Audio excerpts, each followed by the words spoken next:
In this video, we're going to look at Superior Drummer and the secret sauce for your virtual drums. Hey guys, I'm Dr. McFarland and welcome back to the channel.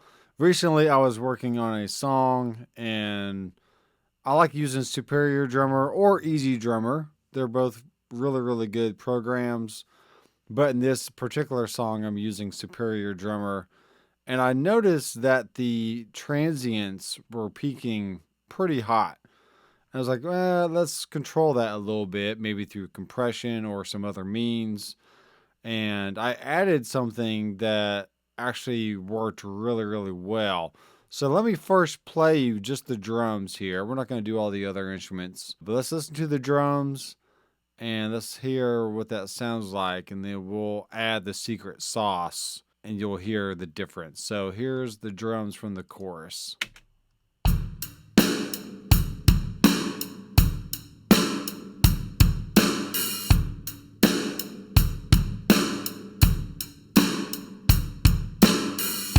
All right, so you can see over here that the peaks are hitting at 0, but the RMS levels may be around -6. So there's a very wide dynamic range going on with the drums, and I don't necessarily want those to poke out as much or have as much attack as what we're getting right now. So let's go ahead and bring up Superior Drummer, and this is the mixer view. And you can see there's the drums. That snare is definitely hitting all the way up to 0. The kick is doing the same.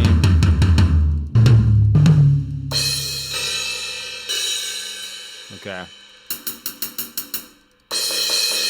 The cymbals aren't hitting quite as high, but they're still pretty high. So what I did, if we look at the mixer here, we just have normal kicks, snares, rack toms, ambient, mid, and height as far as the ambient mics.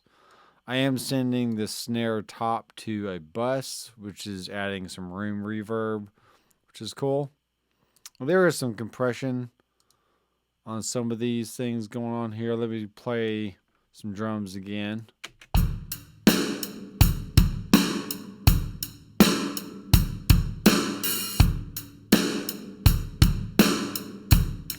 All right, so you can see that it's compressing a little bit of the snare. And some other stuff here is the kick.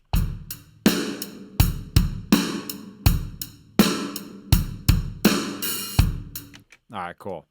Now, the secret sauce. This is what we've been all waiting for, right? So I come over here to my output, and I have a tape simulator. So check this out. So here's with it on. You can see the tape moving, which is really cool. We're actually just going to be adjusting some drive and some tape speed and some bias to get our overall sound.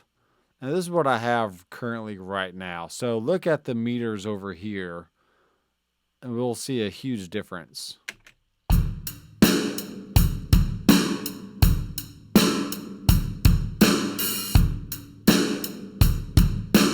All right, let's take the tape machine off.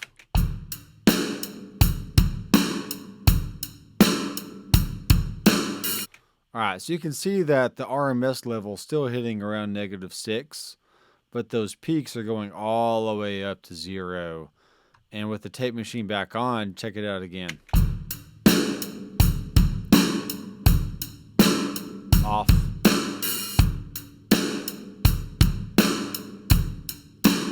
And on.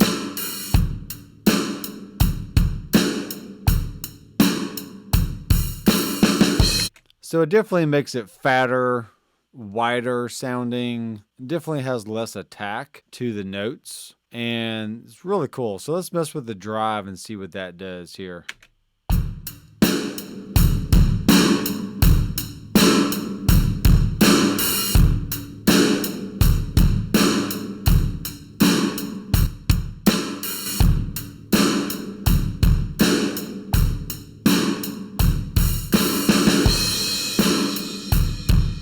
All right, now this is something that you may not want on the main output. Maybe you want to put this on a bus and you want to send just certain tracks to that bus. So that way you're like parallel processing different stuff, which is totally possible. That's really neat. So the drive is up. Let's turn that back down. Let's mess with the speed and see if that changes anything.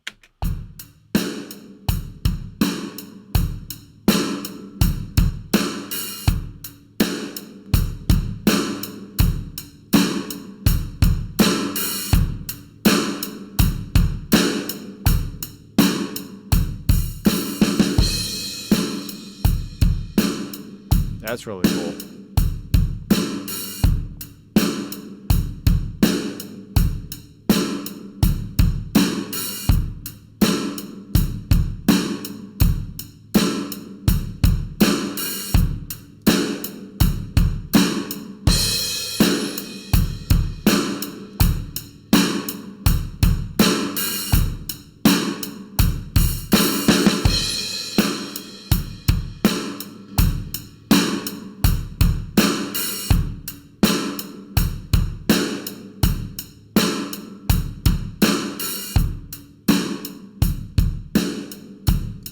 It's neat that the slower the tape speed, the darker the sound gets, which may be a cool thing that you like.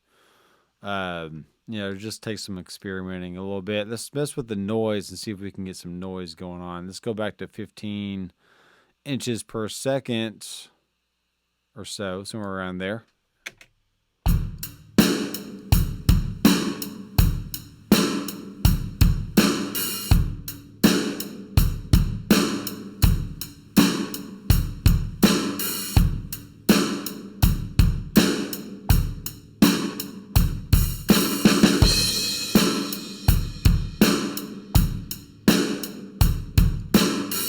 Wow and flutter. I mean, it might be a cool effect at certain points in the song. If you want to automate that, that might be neat.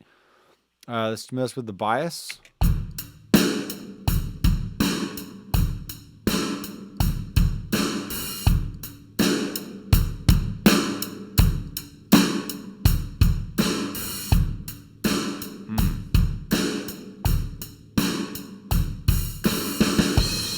That's really cool. All right, so let's do this.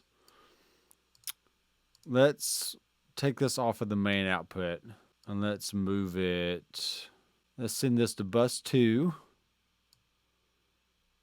Yeah, so we dragged and dropped that. So let's actually say, let's have the kicks go to bus 2 and the snare bus 2, and let's do overheads.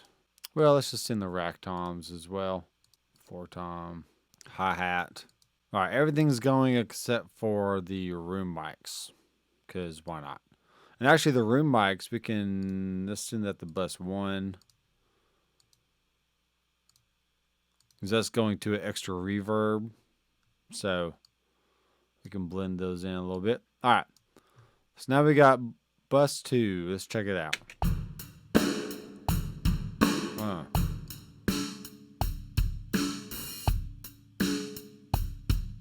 There's our bus.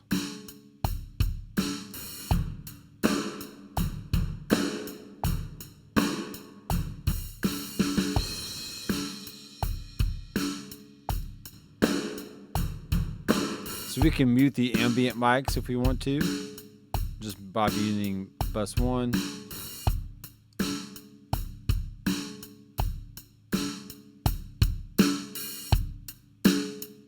So lowering the bias brings the attack back into the signal.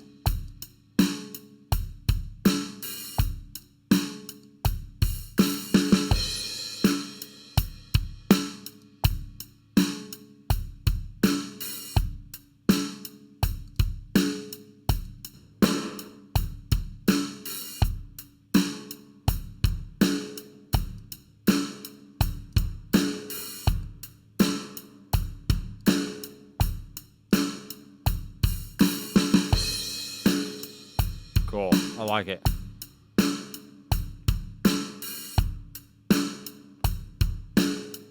All right. That is a very fun and efficient way of shaping and sculpting the overall drum sound. And I like using Superior Drummer in this way because it's almost like I have a separate drum mixer apart from everything else in the session. And I don't feel like I have to fan everything out to its own separate track because everything's already separated within the mixer anyway. So if I want to go and adjust something or EQ something or compress any one of these elements in the drum mix, I can. So like I showed you before, we got compression and EQ. You know, there's my EQ curve on the snare. I could add EQ or all kinds of other stuff. And if I'm done with this, which I'm not done right now, but I could right click on Reaper and I could render the tracks, or I could freeze the tracks to where, let me just show you this real fast. So we're going to do stereo stems. So it's going to render this down to where I have a final waveform that's no longer MIDI. And if I sent this to another DAW like Harrison Mixbus or anything else, I would have my drums already ready to go and it would sound great. So let's listen to this right here, back to the chorus.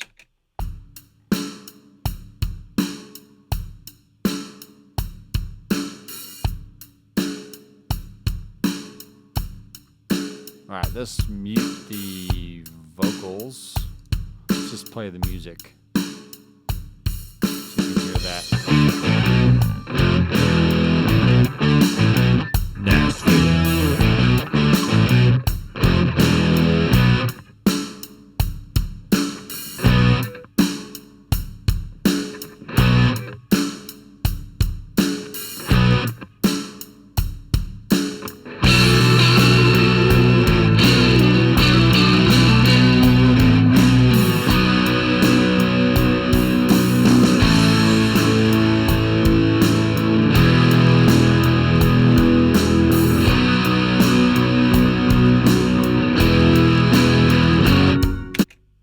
And there you go.